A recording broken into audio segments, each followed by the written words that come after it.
Kagulat World. Hindi na lang simpleng tennis player si Alexandra Ayala sa mata ng maraming Pilipino. Habang papalapit ang Strasbourg Open sa France, parang isang rockstar ang naging dating ng Pinay sensation sa bawat update online. Mula Rome hanggang Strasbourg, sunod-sunod ang videos, airport sightings at social media reactions ng mga Pinoy fans na halos hindi mapakali sa paghihintay ng kanyang susunod na laban. At ngayon, lalo pang umiinit ang excitement dahil ito na ang final preparation niya bago ang French Open. Isang torneo na pwedeng magbukas ng bagong kasaysayan para sa Philippine tennis.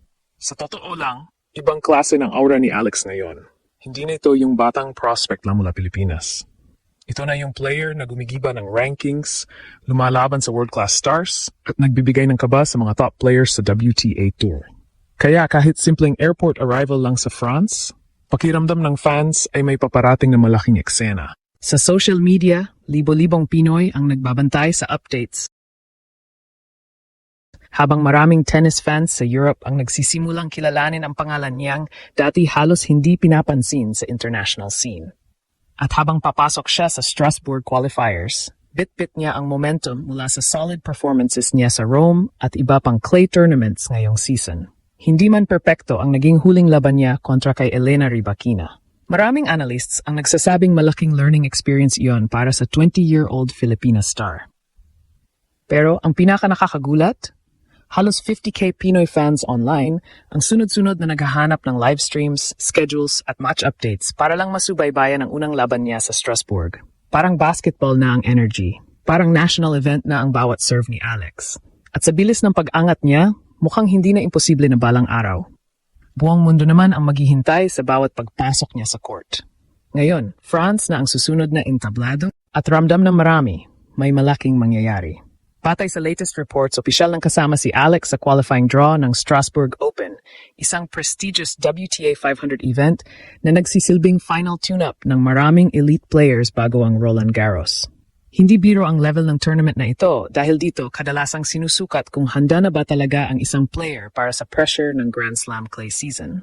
At ngayong nandito si Alex, pakiramdam ng maraming Pilipino ay may bagong kabanata na namang bubuksan sa kanyang meteoric rise.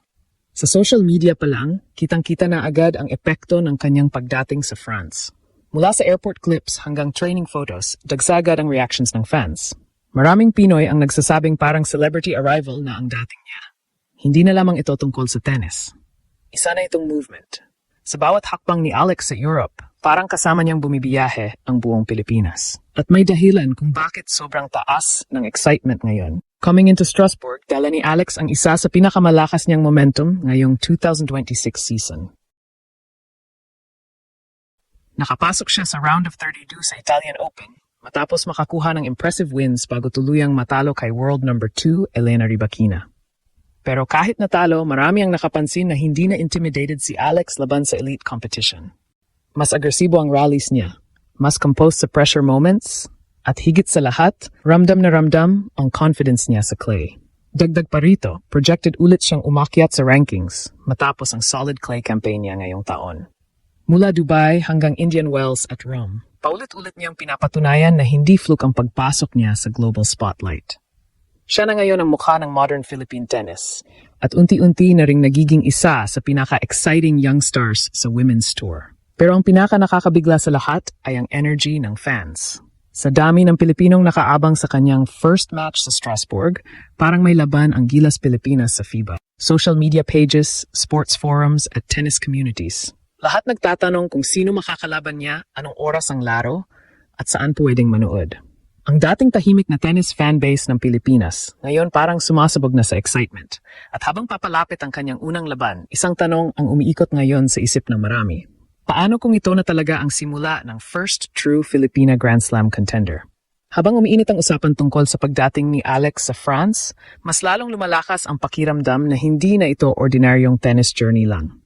Parang may bagong simbolo ng Philippine sports na unti-unting nabubuo sa harap ng mundo. At sa Strasbourg pa lang, ramdam na agad ang impact niya.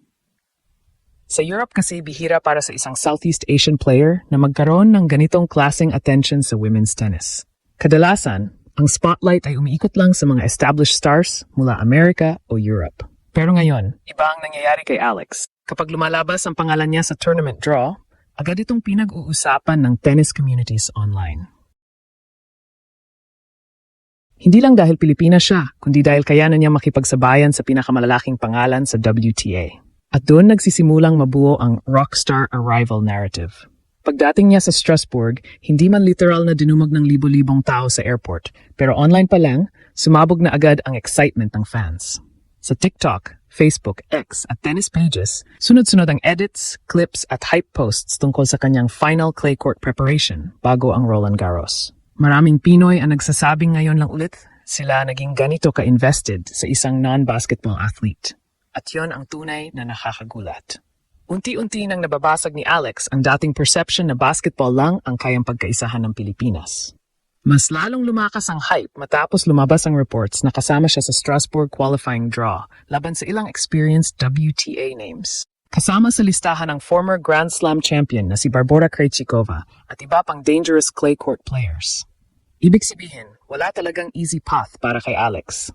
Pero iyon mismo ang dahilan kung bakit lalong na-addict ang fans sa kanyang journey. Hindi shortcut ang dinaanan niya. Kada ranking point, kada upset win, pinagpaguran niya laban sa world-class competition. At kung susuriin ang kanyang 2026 campaign, makikita mo kung bakit naniniwala ang maraming analysts na posibleng malapit na ang tunay niyang breakthrough. Umabot siya sa semifinals ng Auckland, quarterfinals sa Dubai, at nagkaroon ng strong performances sa Indian Wells, Miami, at Rome.